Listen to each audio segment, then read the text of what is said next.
고환율이 거시경제적으로 나쁘진 않아요. 뭐 GDP 면에서, 수출 면에서 나쁘지 않아요. 그러니까 결국 수출 기업들은 같은 물건을 파는데 땡큐. 근데 이 수입 기업은 같은 물건을 수입하는데 너무 힘든 거예요. 근데 이게 기업 간의 양극화인데 또 한 가지 현상은 뭐냐면, 그러니까 이게 고스란히 저소득층과 고소득층 간의 양극화로도 이어져요. 엄청나게 심해요. 우리나라의 이 고환율 장기화를 막기 위해 당국에게 정책 제안 같은 거 혹시 해주실 수 있어요? 저는 지금 당장 발이 시려워. 지금 죽을 것 같아. 이거를 이제 좀 녹일 수 있는 방법을 말씀을 좀 드리겠습니다.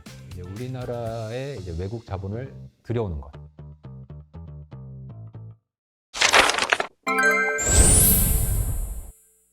경제에 취한다. 김광석의 경제포차. 오늘은 어려운 자산 시장의 따뜻한 길잡이시죠. DB증권 채권 외환 전략 애널리스트입니다. 문홍철 팀장님과 함께합니다. 안녕하세요. 예, 안녕하세요. 문홍철입니다. 네. 예. 짧게 자기 소개 한번 부탁드릴까요? 아, 예. 안녕하세요. 저 DB증권에서 채권과 외환을 담당하고 있는 문홍철이라고 합니다. 이게 포차거든요. 여기 써 네. 있는 것처럼 네. 포차. 저희는 이제 짠을 또 하고. 아, 이게 맥주 네. 좋습니다. 뭐 취해도 좋고요. 분위기가 네. 너무 좋은 것 같고요. 송년회 분위기로 예. 한잔하고. 정말 좋습니다. 아주 카 하면 안 되겠죠? 카 하세요. 카. 일단 제가 워낙 또 외환 전문가시니까 네. 이 질문을 안 할 수가 없습니다. 네. 제가 정말 많은 기업인들을 만나고 있는데 특히 우리 중소기업 대표님들 정말 힘들어하십니다. 정말 제가 농담 삼아 말씀드린 게 아니고 너무너무 힘들어하시는데 그 힘들어하시는 이유가 환율. 여기서 더 오래 이 소위 원화 약세가 지속되면 죽을 것 같다. 정말 이게 진지하게 그렇게 말씀하세요. 일단 환율 폭등의 배경과 뭐 나름의 우리 전망을 좀 논의해 보면 좋겠는데 팀장님 어떻게 보십니까? 왜 이렇게 환율이 폭등했다고 보십니까? 올해 들어서 이제 달러원 환율이 꽤 큰 폭으로 이제 오르지 않았습니까? 이거와 관련돼서 이제 워낙에 네가 잘못했냐, 내가 잘못했냐 이제 서로 많이 싸우고 계시고, 뭐 저희 입장에서 생각하는 이유는 있는데 이게 또 사람들에게 좀 곡해될 가능성이 이제 있다 보니까 저희도 말씀드리기가 되게 좀 조심스러운 게 있어요. 다만 이제 확실한 거는 약간 정부 쪽에 계신 분들이나 이제 한국은행 쪽 계신 분들은 일관되게 말이 맞춰져 있죠. 알고 계시죠? 네, 잘 알고 있습니다. 누가 문제가 있다. 대부분 이제 서학개미들이 이제 해외 투자를 워낙에 많이 했으니까 달러 수요가 많아서 수급 때문에 환율이 오른 거 아니냐. 이런 얘기를 하니까 또 이 수많은 서학개미 분들이 이제 마음이 굉장히 좀 불편하셨겠죠. 근데 저는 그러한 사태를 좀 보면서 개인적으로 느낀 게 그 옛날 우리 IMF 때도 IMF의 원인이 뭐냐 하면 이제 수많은 원인들이 있을 텐데 그 중에서 이제 국민들이 낭비를 많이 해서 그렇다. 과소비, 낭비를 많이 해서 이 나라가 외환이 없다. 뭐 요즘 또 어떤 면에서 이제 해외여행 많이 가서 여행 수지가 적자, 여행 수지 적자가 원래 컸지 않습니까? 이런 것 때문에 이제 환율이 오른다. 약간 국민들이 좀 잘못한 쪽으로 얘기들이 나오는 것 같아서 좀 개인적으로 좀 안타깝고, 외환 시장의 수급을 보는 입장에서 늘 중요한 건 최근에 새로이 등장한 이슈거든요. 그러니까 어떤 이슈가 굉장히 컸다 쳐요. 근데 그 큰 게 뭐 작년에도 있었고 재작년에도 있었고 뭐 올해도 있었어. 그럼 이게 비중이 커 보이지만 실제로는 영향력이 없다고 봐야죠.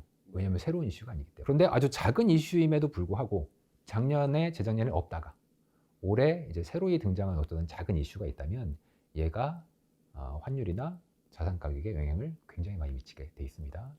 그런 면에서 이제 올해 새로이 등장했던 이슈가 좀 더 중요한 어떤 환율의 변화 요소라고 이제 저희는 봐야 될 것 같고요. 그런 면에서 특히 이제 최근에는 기업들이 지금 수출이 나쁘지 않거든요. 수출 이제 했어요. 그러면은 그 돈 달러를 외환 시장에서 달러를 매도하고 이제 원화를 매수해서 그 원화로 다시 직원들 이제 보너스도 주고 다시 공장도 이제 세우고 그러면 우리나라에서 돈이 다시 돌면서 이게 이제 우리나라의 성장을 또 불러오지 않습니까? 안타깝게도 이 트럼프 정부의 강한 압박 때문에 더 이상 앞으로의 우리나라 기업들은 그동안 이제 수출로 이제 돈 많이 벌었어. 근데 이제 그 번 돈을 우리나라에 투자를 혹은 직원 보너스를 못 주고 미국에 공장을 지어야 되지 않겠습니까? 그러면 보너스가 다 이제 미국 공장이나 미국 직원들한테 넘어가겠죠. 그러면 이제 수급이 뭐 가령 예를 들어서 뭐 국민연금이나 서학개미가 달러를 매수해서 이제 미국 투자를 하려는 이 분들이 있었을 거고 그 반대쪽에는 수출한 돈을 달러를 다시 원화로 바꿔서 이분들에게 달러를 팔아줬던 이 기업들, 수출 기업들이 있었을 텐데 얘네들은 이제 원래 나갔던 분들이고 수출 기업들이 원래 이 사람들한테 달러를 공급해줬는데 이분들이 이제 다 사라지는 거가 되겠죠. 그러면은 어떤 시소의 균형이 완전히 깨지면서 한쪽 원사이드하게 환율이 이제 올라갈 수밖에 없는 방향성이 특히 이제 올해 하반기에 새로이 등장했던 현상이라고 저희는 보고 있기 때문에 그런 면에서 이제 말씀하셨던 국내 특히 중소기업 분들은 굉장히 이제 어려워지는 상황으로 갈 수 있을 수밖에 없을 것 같고 이게 좀 경제를 좀 깊게 배우신 분들은 여기서 이제 한 발 더 나가십니다. 해석을 하실 때 어떻게 나가냐면 이 통화 가치가 균형 대비해서 약하다, 즉 환율이 균형 대비해서 높다는 것은 사실 수출 기업 입장에서는 좋아요. 수출 잘 되지 않습니까? 그렇죠. 그런데 반대로 얘기하면 우리나라에서 내수를 해야 되는 기업분들 혹은 뭐 우리들은 대부분 이제 내수지 않습니까? 우리가 뭐 해외 나가서 소비하는 건 뭐 여행 갔을 때 빼고는 없으니까 이제 우리가 회사에서 이제 월급 받고 이런 가계의 소득 입장에서는 마치 세금과 같은 효과를 가지고 있습니다. 환이 이제 싸지는 거니까 원화가 싸지는 거고 이제 달러 환율이 이제 올라가는 거니까 이런 상황에서 이제 가계의 소득은 그냥 가만히 앉아서 월급이 까이죠. 그러니까 이제 우스갯소리로 그런 얘기를 하죠. 우리나라 최저임금은 5년 동안 제자리 걸음이었다. 근데 5년 동안 최저임금 계속 올랐거든요. 근데 왜 제자리 걸음이냐? 5년 전에도 7달러였고 지금도 7달러다. 달러로 환산했을 때는 최저임금이 이제 똑같다는 거죠. 그래서 이게 굉장히 우려스러운 건 현재의 이제 고환율이 계속되게 되면 이것이 결국은 내수 기업과 가게들의 소비력을 굉장히 위축시키고 이 사람들의 실질 구매력을 깎아먹는 셈이 되는 것이기 때문에 전반적인 부의 균형이 불평등하게 그동안에는 얘네들이 수출하고 수출 기업들이 그 돈 다시 국내에 투자하면서 잘 지나갔는데 앞으로는 이러한 선순환이 좀 깨질 가능성이 이제 있지 않나 하는 게 좀 개인적으로도 좀 우려스러운 상황입니다. 감동. 목이 메이셨어. 목이 메일 만큼 네. 감동입니다. 네. 제가 오늘 아침 일찍 그 한 칼럼을 그 담당하시는 국장님께 보내드리고 오늘 하루를 시작했거든요. 글의 제목이 고환율 장기화의 습격입니다. 그 주된 내용이 뭐냐면 K자형 경제. 말씀하신 그대로입니다. 양극화. 그렇죠. 네. 그러니까 기본적으로 우리나라가 수출 의존도가 높은 나라다 보니까 고환율이 거시경제적으로 나쁘진 않아요. 뭐 GDP 면에서 혹은 수출 면에서 나쁘지 않아요. 수출 대기업들은 자동차, 반도체, 뭐 디스플레이, IT 기기, 뭐 조선 정말 연말 성과급 잔치 벌이고 있고요. 파티입니다. 지금 파티 분위기입니다. 근데 중소기업들은 우리나라 경제에서 소위 공급업자 역할을 하다 보니까 뭐 목재든 플라스틱이든 이것저것 해외에서 사와서 일부 가공해서 대기업들한테 제공하는 역할이다 보니까 그러니까 결국 수출 기업들은 같은 물건을 파는데 땡큐. 근데 이 수입 기업은 같은 물건을 수입하는데 너무 힘든 거예요. 근데 이게 기업 간의 양극화인데 또 한 가지 현상은 뭐냐면 상대적으로 반드시 그런 건 아니지만 대기업 임직원들이 고소득자일 가능성이 높고 중소기업 근로자들이 상대적으로 저소득층 비중이 좀 높은데 그러니까 이게 고스란히 저소득층과 고소득층 간의 양극화로도 이어지고 엄청나게 심해지네요. 저는 너무 걱정이 돼서 이 고환율 장기화되면 절대 안 된다라는 의견을 드리는데 지금 말씀 주셨던 것처럼 근데 정부 당국이 한국은행이 기획재정부가 사실 환율 안정의 주체는 기재부에 있습니다. 그렇죠. 그러니까 기업은 환율 안정의 주체가 아니에요. 가게는 환율 안정의 주체가 아니에요. 기업은 수익 극대화하는 거고 당연히 개인도 영리 극대화하고 서학개미가 잘못한 건 없는 거예요. 그러니까 수익을 극대화하는 게 목적이고 그렇게 움직이는 것이고 그걸 탓하면 안 된다. 환율 안정의 목적을 띠고 있는 그 주체는 당국인데 그런 면에서 외환 당국의 어떤 계획적인 통화 가치 절하를 했던 나라가 제가 그동안 스터디를 좀 해보면 이 대만이 굉장히 한 30년 전부터 수출에 거의 몰빵한 경제를 이제 운용을 해왔었고 그 과정에서 수출 기업들은 굉장히 좋았어요. 그럼 이제 돈을 벌지 않습니까?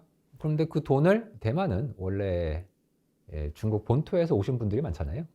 이제 그 국공 내전이 끝난 다음에 2차 대전이 끝나고 이분들이 대만으로 많이 넘어가셨는데 워낙에 대만 분들이 이제 중국 본토에 커넥션도 있고 뭐 말도 통하고 중국이 또 개방한다고 하고 그래서 수많은 공장을 해외에 이제 수출해서 번 돈을 이제 중국 본토에 이제 공장을 세웠던 거죠. 그러다 보니까 이제 대만 자국 내는 산업이 이제 공동화되고 자국 내 투자나 이제 소비가 굉장히 이제 위축됐던 그러한 과정을 대만이 최근 한 30년 정도 이제 겪었었거든요. 네. 저는 우리나라가 대만화되는 것은 우리가 좀 막아야 된다. 대만이 굉장히 그 K자형 경제가 그렇습니다. 아주 이제 극심한 나라이기 때문에 저는 좀 우리나라 당국자들이나 또 뭐 당국자들이 만약에 안 움직인다면 우리 시청자분들이나 투자자분들이 스스로라도 자신을 좀 지키는 방법을 계속 생각해야 될 것이다. 너무 좋은 말씀 주셨고요. 제가 혹시나 생각하고 계신 워낙 이 외환 시장에 대해서 깊이 이제 스터디하고 계시니까 우리나라의 이 고환율 장기화를 막기 위한 이제 고환율 장기화는요. 고환율이 장기화되니까 내수가 어려워요. 내수가 어려우니까 더 유동성을 공급하고 더 완화적으로 그러니까 고환율 장기화에 늪에 빠지는. 그러니까 뭔가 특단의 조치를 할 당국은 어쨌든 고민을 해야 되는데 이 당국에게 정책 제안 같은 거 혹시 해주실 수 있어요? 굉장히 어려운. 저 하나 할게요. 저 먼저 해요? 네. 제 합병 한번 들어보고 싶어서. 아 그래요? 네, 저도 잘 없어서. 기본적으로 우리나라 입장에서 외환 수급이라는 면에서 고환율 장기화를 만드는 배경 중에 하나가 소위 뭐 외국으로의 해외 직접 투자가 계속 나간다는 거잖아요. 그러면 나가는 건 어쩔 수 없는 일이라고 해볼게요. 우리 기업들은 또 영리 국대화니까. 그러면 저의 생각은 뭐냐면 해외 직접 투자 유입액을 늘려라. 유출액은 어쩔 수 없고요. 유입액을 늘려라. 그러니까 예를 들면 대표적으로 우리나라가 HBM을 독점적 영향력을 갖고 있는 나라 아닙니까? GPU를 또 26만 장 단계적으로 확보할 계획 아닙니까? 그리고 이게 운용되려면 5G가 아니라 6G가 필요한데 우리나라 5G 최초 상용화 국가 아닙니까? 전력 인프라 우리나라보다 훌륭한 나라 없어요. 우리나라처럼 전기요금 싼 나라 없거든요. 그리고 이게 지금 인프라적인 측면이라고 해본다면 이게 사용되는 환경도 소위 스마트폰, 가전제품, IT기기, 자동차, 로봇, 플랫폼 다 만들잖아요. 이 밸류체인을 가지고 많은 기업들이 한국을 테스트 베드 삼아서 한국에서 이런 인프라를 이용해서 적극적으로 할 수 있도록 하는 그러니까 뭐 테스트 베드 코리아라는 이런 어떤 홍보를 통해서 해외 직접 투자를 유입시키는 거죠. 그런 노력을 해야 된다는 거죠. 이게 바로 이제 우리나라의 성장을 높여서 그렇죠. 그러니까 이제 구조개혁 예. 그리고 기업하기 좋은 환경. 그렇습니다. 그래서 이제 외국인들도 투자할 수 있게 하고 그럼 자동적으로 성장률이 높아지면서 제가 특히 달러원 환율을 설명하는 가장 좋은 변수로 쓰는 저의 모델은 한미 간의 성장률 격차 모델이거든요. 미국이 그동안 한국보다 성장이 높았기 때문에 과정에서 어쩔 수 없이 이제 환율이 오를 수밖에 없었던 환경이었던 건데 이걸 이제 바꿔보자는 거죠. 한국도 성장을 좀 높여보자. 높여보자는 차원에서 이제 말씀하신 대로 이러한 어떤 기술 개발이나 구조적인 테마를 잡아서 해외 투자를 유치하는 거. 이제 저는 이제 좀 더 근본적인 말씀하셨기 때문에 저는 좀 피상적인 얘기. 지금 당장 내가 지금 발이 얼고 있다. 그럼 이제 제일 좋은 건 이제 운동하고 이제 추운 데 살면 안 되니까 집 짓고 이런 게 가장 근본적인 이유겠죠. 그렇죠. 저는 지금 당장 발이 시려워. 지금 죽을 것 같아. 그러니까 이거를 이제 좀 녹일 수 있는 방법을 말씀을 좀 드리겠습니다. 이제 우리나라에 이제 외국 자본을 들여오는 것, 이제 수급상에서 이제 그런 면에서 이제 우리나라가 계속 그 글로벌 채권 인덱스에 편입이 뭐 될래다 말래다 뭐 한 해 만에 뭐 이러고 있거든요. 저는 조속히 이 글로벌 채권 인덱스에 뭐 곧 편입이 된다고 하긴 하는데 뭐 이번에도 뭐 연기가 될지 모르겠어요. 이거는 사실 그 정부 당국자가 열심히 신경을 좀 쓰면은 얼마든지 좀 땡겨올 수 있다고 생각을 이제 하고 그렇게 되면은 꽤 많은 외환을 이제 외국에서 들여올 수 있기 때문에 그런 차원에서는 저는 이러한 어떤 우리나라 자본시장 왜냐하면 우리나라의 신용도가 그렇게 뭐 나쁘진 않거든요. 그리고 글로벌리 좀 이상한 얘기지만 한국만큼 국가 신용도가 높은 나라가 또 몇 개 없습니다. 그러니까 이런 나라의 국채를 원화로서 좀 다양한 통화로서 가져갈 수 있는 나라가 별로 없다 보니까 이제 이런 면에서는 좀 우리나라 금융시장이 좀 글로벌 표준에서 좀 어긋난 게 몇 개 있거든요. 이제 국채시장에 편입을 하려고 하더라도 약간 이제 외국인들 입장에서는 우리나라의 어떤 과세 제도라던가 혹은 어떤 공매도라던가 뭐 여러 가지 그 제도 같은 면에서는 국채를 좀 글로벌 표준에 이제 맞추면 또 외국 자본이 들어오면은 또 환율을 또 안정시킬 수 있는 면이 있기 때문에 저는 그런 면에서 어떤 면에서는 오히려 성장을 높이는 거에 이제 가장 중요한 요소고 두 번째로 외환 쪽에서는 해외 자본을 좀 유치하는 방법을 한번 써보자. 물론 환율은 신도 알 수 없고 귀신도 알 수 없지만 네. 어, 제가 한번 알아보겠습니다. 저마다 전망은 있으니까 저도 전망이 있으니까 말씀 한번 부탁드리겠습니다. 이제 많은 분들이 이제 앞으로는 대형 기업들이 이제 미국에 투자할 수밖에 없다. 그리고 1년에 200억 달러씩 이제 환전을 해서 앞으로 10년 동안 나가야 되지 않냐. 그러니까 이제 앞으로 영원히, 뭐 영원히는 아니겠지만 몇 년 동안은 이제 원화를 약할 수밖에 없다. 이런 얘기들을 많이 하시고 그게 얼핏 들으면은 굉장히 타당성 있어 보입니다. 다만 이제 제가 드리고 싶은 말씀은 뭐 이런 거예요. 예를 들어서 엔비디아라는 회사의 주가가 앞으로 엔비디아 칩 수요가 뭐 10년 동안 계속 뭐 연 20%씩 늘어난다. 네네. 라고 했을 때 그러면은 주가가 내년에는 20% 오르고 내후년에는 또 20% 더 오르고 이렇게 매년 차근차근 20% 네. 이런 식으로 오르진 않거든요. 네. 주식은 앞으로 10년 동안 20%씩 매년 오를 걸 한 번에 다 반영해서 이제 오늘 다 올라 버린단 말인 거죠. 하루 만에. 마찬가지로 환율도 똑같습니다. 앞으로 이제 해외 투자 그리고 이제 기업들의 해외 이제 공장 짓기, 뭐 우리나라의 이제 트럼프에 대한 뭐 투자 이런 게 계속 있겠지만 이제 그 약재, 그건 이제 환율 상승 요소가 맞죠. 그러나 그게 차근차근 계속 효과를 미치는 건 아니고 지금 그 모든 이제 악영향을 한 번에 다 반영하는 중이기 때문에 요즘 환율 때문에 많이 힘드시다. 그 얘기는 거꾸로 얘기하면 이제 우리가 킹 반영이란 말을 많이 하지 않습니까? 다 반영이 지금 다 된다. 이제 너무 좋은 거다 보니까 우리가 킹 반영이라고 이제 얘기를 하는 거다. 그렇다면 앞으로는 또 좋은 일이 있지 않겠냐? 그렇다면 그 좋은 일이라는 게 뭐냐? 그러니까 좋은 일이라는 건 이제 환율이 떨어지는 혹은 달러를 이제 약세로 만드는 요소가 될 텐데 최근 한두 달 정도 보면 사실 달러 인덱스는 약하거든요. 달러 원만 이제 올라가고 있습니다. 그 얘기는 글로벌리는 약달러 국면이 맞는 것 같은데 원화가 뭐 한미 협상이나 대미 투자에 대한 기업들의 이제 달러 축장 때문에 환율이 좀 올랐다. 그럼 이거는 이제 시간이 지나면 좀 완화가 될 것이다. 그렇다면 정반대로 최근에 달러가 왜 약했냐? 미국이 이제 양적 완화를 한대잖아요. 그럼 본원 통화를 푼다는 얘긴데 그렇다면 달러가 세지기가 좀 어렵지 않겠습니까? 그런 면에서 달러는 약해질 것이다. 이게 첫 번째, 돈 푼다. 이제 사람들은 금리를 뭐 별로 안 내린다고 하는데 연준이 뭐 이제 2026년에 가봐야 기껏해야 한두 번 금리 내리는데 뭐 달러가 약해지겠냐 이렇게 생각하시는 분도 계시는데 그것보다는 이 양적인 정책 QE라는 게 굉장히 효과가 이제 크다는 점을 좀 알아야 될 것 같고요. 근본적으로는 미국의 경기 둔화죠. 이제 미국의 매달 이제 고용이 이제 이 바로 직전에 발표됐던 이제 지표 같은 경우가 플러스 4만 건 정도 이제 올라왔는데 이제 연준에서도 이번에 평가하기로는 그거 나중에 하향 수정될 것 같고 실제로는 한 마이너스 2만 정도인 것 같다. 근데 그게 실제로 맞습니다.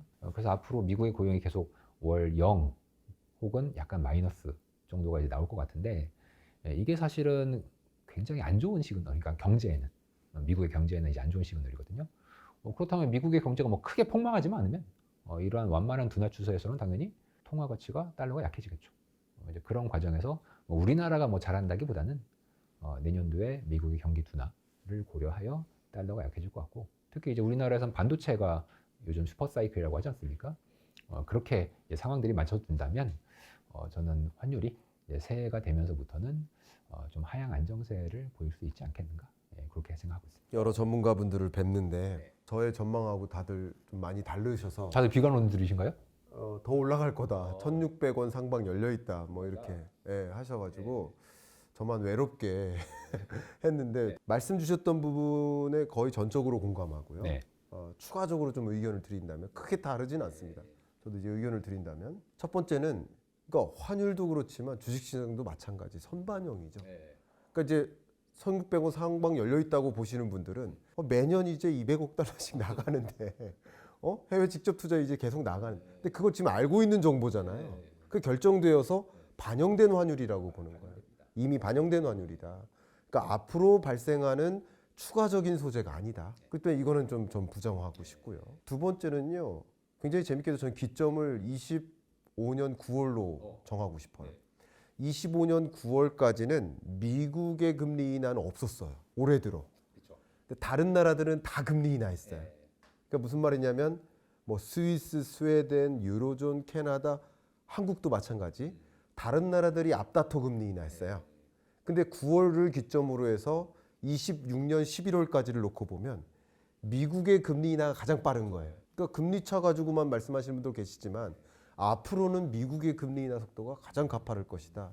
트럼프 대통령이 엊그제 뭐라고 얘기했냐면 1% or even lower. 그래서 저는 어떤 생각을 갖고 있냐면 백악관과 통화정책 당국의 그런 면에서 역시 그 조정당하고 있는 연준 의장이 등장했을 때 정말 이 중립금리를 완전히 낮춰가면서 금리를 인하하고 유동성을 퍼붓듯이 할 것이고 약달러를 추구할 것이고. 그렇죠. 약달러를 추구한다는 얘기도 이미 미란 보고서에 담겨 있는 거죠. 스티븐 마이런의 강력한 주장이잖아요. 큰 그림. 그렇죠. 네.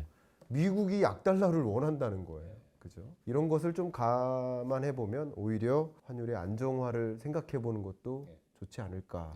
자, 어쨌든 이제 투자 디톡스로 좀 가보겠습니다. 너무 인상적인데요. 여러분들이 많이 불안해하세요. 이 불안을 떨치기 위한 좋은 방법이 투자 디톡스를 읽는 것 네, 아닐까? 맞습니다. 그렇지 않으면 계속 휘둘려 다닌단 말이죠. 감정에 휘둘리게 되죠. 네. 어떻게 이 투자 디톡스를 통해서 이런 불안을 떨칠 수 있는지 한번 말씀 부탁드리겠습니다. 이제 저는 좀 한국인들에 대한 좀 특화된 어떤 말씀을 좀 드리고 싶습니다. 그러니까 이제 우리나라의 성장 모델을 본다면 그동안에는 이제 열심히 일하고 수출 열심히 해서 돈 벌어서 국내에서 쓰고 투자하고 이렇게 살았단 말이죠. 근데 지금은 이제 앞으로 좀 힘든 상황이 되지 않습니까? 이 제조업 관련된 경쟁력이 중국에 많이 잠식되고 있고 그나마 있는 제조업들도 이제 미국에 투자를 해야 된다고 하니까 그렇게 되면은 사실 이제 앞으로 이제 우리 국민들이 살아나갈 수 있는 방법은 열심히 만들어서 파는 걸로 계속 잘할 수 있으면 좋겠어요. 저도 제발 그게 왜냐면 이 제조업이라는 게 되게 중요하거든요. 근데 내가 하고 싶다고 해서 제조업을 할 수 있는 게 또 아니지 않습니까? 뭐 중국이 너무 저가 공세로 잘 만든다거나 미국이 이제 공장 우리 미국에다 이래 버리면은 방법이 없단 말이죠. 이런 상황에서 그나마 유일한 해법은 이제 해외 투자를 잘 해서 돈을 벌어들이는 면이 될 것 같은데 안타깝게도 우리나라가 지금까지 해외 투자나 이 투자 자체를 그렇게 해본 적이 없지 않습니까? 대부분의 자산들이 이제 부동산에 집중이 돼 있고 그래서 결국은 이 투자하는 행태를 보면은 한국인 분들의 어떤 매매 회전율이 굉장히 높고 마음이 우리나라 분들이 좀 다른 나라 분들에 비해서 좀 급한가 봐요. 저도 또 한국인이라서 잘 몰랐거든요. 근데 잠깐 역시 시장에 계신 분이셔서 그 표현을 되게 고급스럽게 하시네요. 매매 회전율. 단타를 이렇게 고급스럽게 표현하실 수가 있나요? 저도 좀 저렴하게 얘기하고 싶은데 이게 또 우리 고객이시다 보니까 그럼요. 좀 좋은 단어를 선택해봤습니다. 너무 좋은. 단타를 너무 치시고 마음이 너무 불안하세요. 작은 가격 변화에도 부동산을 하면 상관없거든요. 이 주식을 하신다거나 뭐 심지어 채권도 그래. 이게 가격이 매일매일 나오고 쉽게 사고 팔 수 있다 보니까 부동산은 그게 안 되거든요. 가격을 알기도 힘들거니와 무엇보다 팔 수가 없어. 매매가 힘들어요. 그래서 저는 우리나라 분들의 자산이 부동산에 집중될 수밖에 없는 이유가 있었고 그것이 그동안 맞는 거였었는데 앞으로는 뭐 주식이나 채권, 뭐 금, 뭐 심지어 이제 코인 같은 것들을 이제 많이 하신단 말이에요. 근데 얘네들은 고상한 얘기로 매매 회전율이 높으면 높을수록 수익률이 떨어집니다. 이거는 경제를 잘 아실 테니까 수많은 논문에서 이미 다 나와 있는 결과인 거죠. 가능성이 떨어지죠, 갈수록. 수익과 회전율은 정반비례하는 수많은 결과들이 있기 때문에 저는 좀 이번 책을 쓰면서 이 한국 분들이 이제 앞으로 해외 투자하면서 자본을 수출하셔야 되는데 이런 식으로 자꾸 매매하시고 미국 레버리지 ETF에 시가총액의 20에서 60%를 한국인이 갖고 있다는 게 저는 너무 참담하다. 이런 일이 정말 이게 말이 되나. 그냥 외국 자산 운용사들에게 돈 그냥 갖다 바치는 꼴 아니겠습니까? 저는 이제 그러지 마시고 좀 더 이제 제 책에 있는 것처럼 좀 더 그 여유를 가지는 좀 더 자기 자신을 알고 인간의 심리를 이해하는 방식에서 투자를 하게 된다면 마음도 편하고 디톡스도 하면서 또 투자 수익은 투자 수익대로 얻으면서 또 우리나라의 외환 시장도 안정시키고 우리나라가 앞으로 투자를 통해서 먹고 살 수 있는 좀 더 어떻게 보면 좀 고급진 국가 구조가 된단 말이에요. 그동안 열심히 이제 공장에서 이제 막 힘들어서 나의 노동을 팔면서 돈을 벌었는데 이제 그게 자이든 타이든 앞으로 좀 어려워지게 될 수 있고 그렇다면 우리가 늘 동경하는 게 건물주 아닙니까? 건물주가 말 그대로 자산을 쌓아서 자산이 알아서 돈을 벌게 하는 구조인 거잖아요. 지금 우리나라가 그렇게 가고 있단 말이에요. 이 서학개미라는 게 이제 그러한 어떤 표상이 되는 거죠. 이제 그런 면에서 우리가 건물주 역할을 하려고 해도 너무 건물을 막 샀다 팔았다 이런 건 아니다. 진득하니 땅에 투자하듯이 건물을 딱 사놓고 지가 알아서 돈을 벌도록 할 수 있는 어떤 마인드셋 만드는 게 더 중요하지 않나? 그런 점에서 이제 그동안에는 많이들 이걸 투자해라, 저걸 투자해라, 혹은 이러한 투자법이 있다.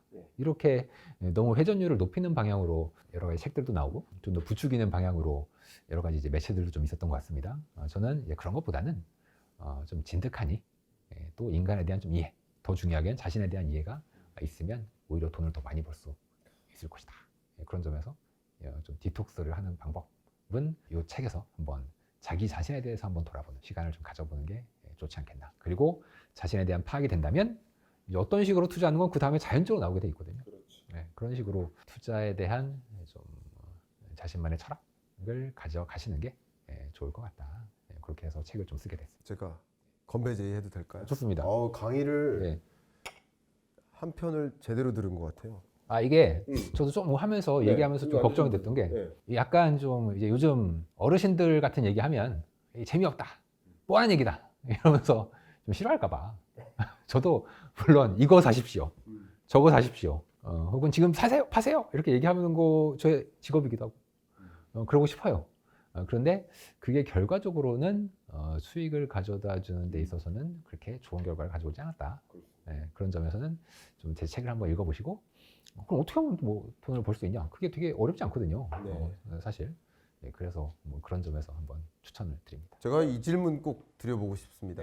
차기 연준 의장 지명이 얼마 안 남았어요.